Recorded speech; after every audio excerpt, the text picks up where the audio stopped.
You don't just wake up and decide to destroy your life. It begins in a quieter place, somewhere between fatigue and surrender. A small compromise here. A silent yes when everything in you screamed no. You keep walking, eyes open, heart closed, telling yourself it's fine, that this is just temporary, that you'll find yourself again, but you don't. You just get better at pretending. And then one night, something shifts, or maybe it collapses. You hear yourself say something cruel, not to someone else, but to yourself. You feel the cold in your chest when you lie down, and it's not from the weather. It's from the disconnection, the dissonance, that growing space between who you were and who you're becoming. Carl Jung once said, "What you resist not only persists, but will grow in size." You've been resisting something, haven't you? Not the world, not other people, but a part of you, the one begging for redemption, for confrontation, for something real. You didn't kill it. You just buried it under noise, performance, routine. But the burial didn't work, because now that part is back. Not with a scream, but with silence, with insomnia, with that feeling that you're drifting slowly into someone you promised never to become. Schopenhauer said guilt is like a shadow. The more you run from the light, the larger it grows behind you. And lately your shadow has been catching up. It shows up in the way you hesitate before doing something meaningful, in the way your body tenses when someone gets too close, in the way you sabotage joy, as if you've already decided you don't deserve it. So what happened? When did it start? Maybe it was that night. You remember it, even if you pretend you don't. The night you let go of the last fragile thread tying you to who you used to be. The night you stopped arguing with the monster in your head and started listening, feeding it, letting it speak louder than the voice that once believed in you. You didn't become the villain out of nowhere. You became it through 1,000 quiet betrayals. And now, it's time to remember, not to punish, but to see the exact moment where the fall began.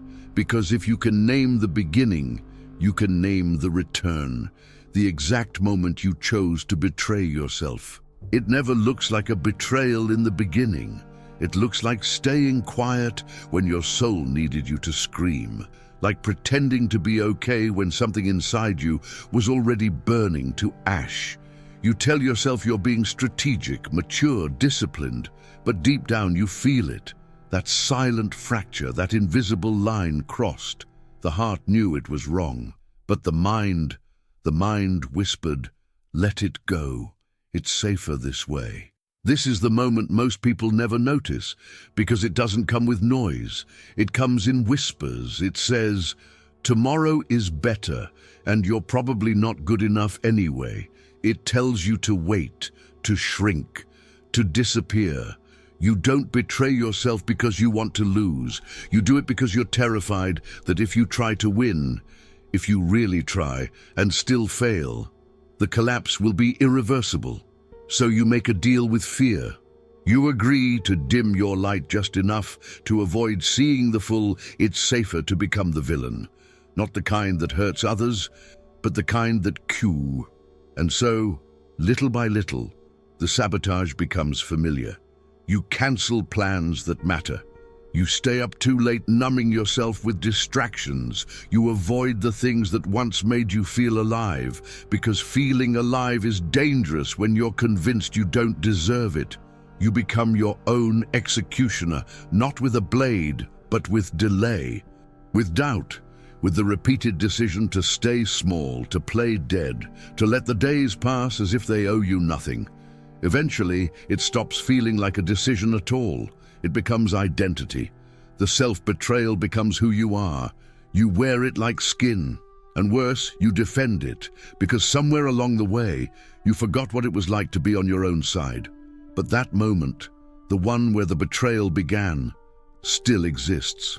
It's still echoing inside you. It never wanted revenge. It just wanted you to return. And maybe it still does. The voice that sabotages you wasn't born with you. There's a dangerous myth buried deep in your thoughts, the myth that your self-destructive voice is rational, that it's the part of you that sees clearly, acts wisely, keeps you grounded in reality. But that voice, it isn't clarity, it's survival. And it's not trying to help you live, it's trying to help you not feel. Because feeling means remembering, and remembering means hurting. Your inner saboteur doesn't scream, it calculates, it convinces. It sounds like strategy, like self-control, like logic. But beneath its polished words is a very old fear, one that learned early on that dreaming hurts more than surrendering. One that built a mental cage padded with routines and excuses to protect you from ever having to believe in yourself again. Carl Jung called it the shadow, the rejected part, the one you deny, hide, disown, but that ends up directing your most intimate decisions, not because it hates you, but because it's been left in the dark for so long it learned to speak in pain.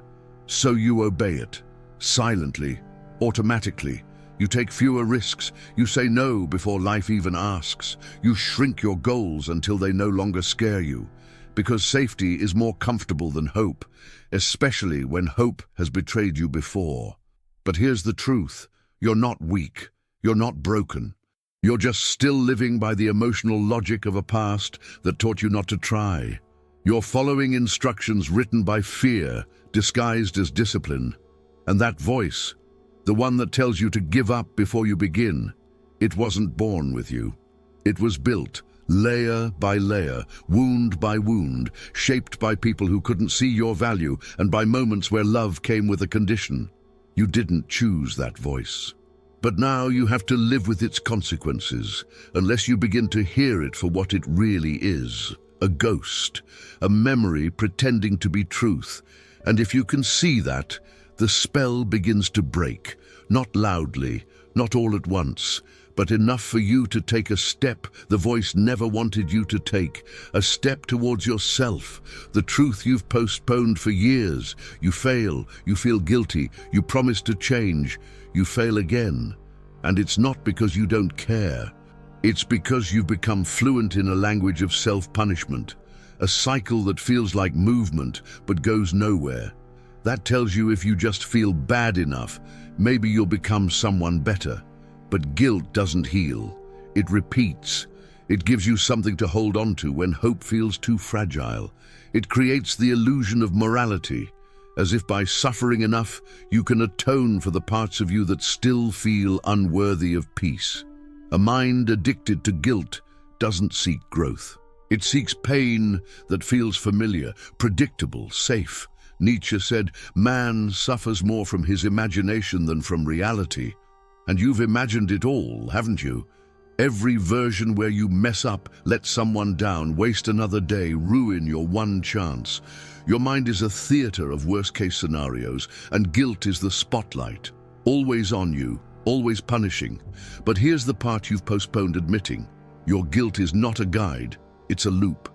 It keeps you living in rehearsal mode, forever preparing to be better, but never giving yourself the permission to simply begin. And beneath that loop is something more painful. The quiet fear that if you really forgave yourself, if you really believed you could stop repeating this script, you might have to face a terrifying truth, that there's nothing left holding you back, except the version of you that won't let go of guilt, because guilt feels safer than the unknown. But you're tired, aren't you? Tired of apologizing to the mirror, tired of promising you'll get it right next time, tired of waking up with that same tightness in your chest, the one that says, you should have been more by now. This isn't just emotional fatigue, it's existential exhaustion, the kind that comes from living the same internal day over and over while the world keeps moving. You can't rewrite your past, but maybe you can stop punishing yourself for it. And maybe that's where the real change begins. Not with another promise, but with the quiet courage to break the cycle you've mistaken for penance, when even strength becomes a disguise for collapse. There's a version of you the world sees, composed, productive, in control. You speak well, you smile when needed, You say things like, "I'm just tired," or "It's been a long week," when the truth is far more raw. You feel like a ruin wrapped in routine. This is the mask of strength. Not the real kind, but the kind built from necessity, from years of holding back tears in places where silence felt safer than vulnerability. The kind of strength that doesn't lift you, but hardens you, turns you into a fortress no one can enter, not even yourself. And slowly, without realizing it, that strength starts to suffocate, because it's not rooted in resilience, it's rooted in fear. Fear of falling apart, fear of what people would think if they saw the cracks, fear that once you let go, there will be nothing left to hold on to. But something else happens too. You begin to resent anyone who touches that wound. You become cold, distant, not out of cruelty, but out of a desperate need to keep control. Because collapse feels close, and you don't know how to ask for help without feeling like you failed. The cruel irony is that the version of you who looks strongest might be the one closest to breaking, and yet no one sees it. Not because they don't care, but because you've become too good at hiding it. You wear your pain like armor. You perform normalcy like a role. You convince even yourself that if you just keep going, something will eventually feel right again. But nothing does, because strength without softness is just another form of exile, another way to stay disconnected from the parts of you still aching to be seen. And maybe the real villain in your story isn't the one who hurt you. Maybe it's the version of you who swore never to be vulnerable again, who decided that feeling less was better than feeling broken, and became cruel, not to others, but to yourself, just to survive. The collapse didn't start with weakness. It started with pretending strength was the only way to be safe, the part of you that calls giving up a form of protection. Not all surrender is laziness. Sometimes it's what's left after every part of you has tried and failed to be heard. There's a silence that comes after disappointment. Not the quiet of peace, but the silence of something inside you collapsing under the weight of unmet expectations. You start telling yourself that maybe trying is the problem, that effort leads only to more rejection, that hope is a setup. So you stop, not because you don't care, but because you're exhausted from caring so much and getting nothing back. You convince yourself that avoidance is intelligence, that detachment is maturity. But beneath all of that is a very old wound, one that learned early on that to protect itself, it had to stop expecting anything good. This is what trauma does. It rewires your sense of what's safe. It teaches you that not moving is better than moving towards something that might hurt. And slowly, giving up becomes a kind of emotional armor, a logic, a strategy of staying small because smallness feels predictable. You don't even realize you're doing it at first. It looks like rest, like boundaries, like being realistic. But deep inside, there's a part of you that still watches the world and wonders, what if I tried again? What if I believed again? What if I became someone else entirely? And that voice gets buried, not because it's wrong, but because you're afraid that if it speaks, it'll awaken something in you, something that remembers how to hope. And if you hope again, the pain might come back too. So you wait, frozen, convincing yourself that this stillness is control, that avoiding the risk is wisdom. But what if the real question isn't about effort or goals or dreams? What if it's about the part of you that still believes, even now, that you don't deserve to try? That's the origin of the collapse. Not laziness, not weakness, but an invisible belief formed in a moment you didn't choose, whispering that you're not worthy of another beginning. The echo in your mind that never belonged to you. Did you enjoy the content and it made a difference for you? Click on Super Thanks and support our work. There's a voice in your head. You know the one that says you're not enough, that mocks your efforts, that questions every step you take toward becoming someone better. It doesn't shout, it seeps, quiet, familiar, like background noise you've forgotten how to silence. But what if that voice wasn't yours? What if it was inherited, not genetically, but emotionally, built from the fragments of someone else's disappointment, someone who looked at you and saw their own failures, someone who couldn't give love without condition, or who never taught you how to believe in your worth without proving something first. Now, when that voice says, "You can't," you don't question it. You nod. You agree. Not because it's true, but because it's been there for so long you've mistaken it for inner wisdom. But what if it's not wisdom? What if it's just memory wearing the mask of authority? Imagine that voice has a face, a past, a source. Someone who once stood too close, said too little, or said too much in the wrong tone at the wrong time, and now their absence or their cruelty lives on inside your inner monologue. Carl Jung once wrote, "Until you make the unconscious conscious, it will direct your life and you will call it fate." That's what this is. An unconscious inheritance, a ghost script you've been reciting day after day, as if it's truth, but recognizing the voice is the beginning of rupture. You don't have to silence it. You don't have to destroy it. You only need to know it's not yours. It's an old echo, a reflex, a scar that speaks. And once you see it for what it is, you don't have to obey anymore. You don't have to make decisions based on someone else's doubt. You don't have to shrink for a voice that was never meant to guide you. You can hear it and walk the other way. That alone is rebellion. That alone is healing. The silent fear hiding beneath your procrastination. You keep postponing the thing that matters, not because you don't care, but because deep down there's a part of you terrified that even if you do everything right, it still won't be enough, that you'll give your all and feel just as empty, just as unworthy, just as lost. So you wait. You call it laziness, distraction, poor discipline, but it's none of that. It's protection. It's your unconscious saying, if I never try, I'll never have to confirm what I secretly fear, that I don't deserve the life I dream about. This is the psychological trap of procrastination, the illusion of safety and delay, the space between what if I fail and what if I succeed and still feel broken. That space becomes home, familiar, bearable.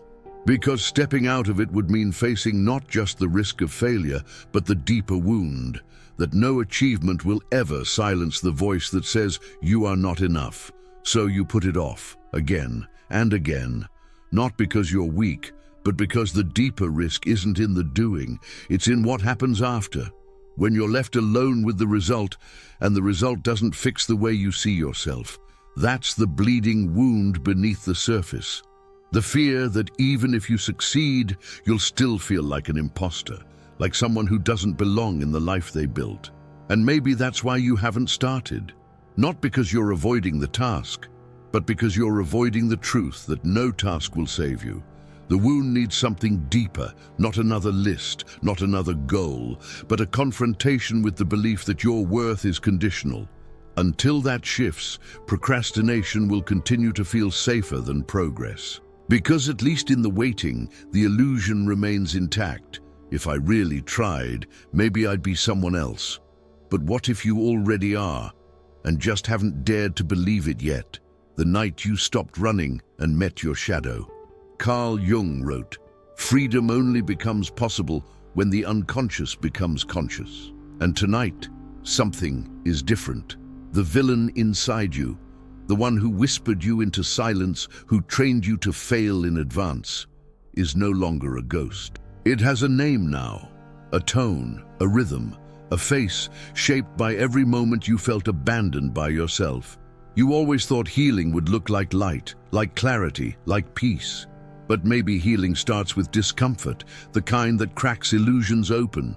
Maybe it begins not with joy, but with honesty, the raw kind, the kind that forces you to admit, I've been living against myself. But there's a strange freedom in that. Because if you've been your own villain, then you can also be your own salvation, the one who stops feeding the narrative of shame, the one who stops waiting for the world to give permission to restart. the one who stands in front of the mirror, not to admire, not to correct, but to finally recognize.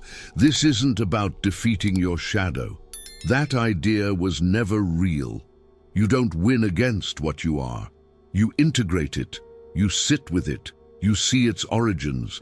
You understand that it was born not to destroy you, but to protect you when no one else did. Even the darkest parts of you were trying to survive. So maybe tonight isn't about redemption, or glory, or transformation. Maybe it's quieter than that. Maybe it's just the moment you stop lying to yourself, the moment you stop pretending you're fine, the moment you stop running from the version of you who made mistakes and start listening to what they were trying to say all along. This is the beginning, not of perfection, but of return to the self you buried, the one who never needed to be flawless, just free.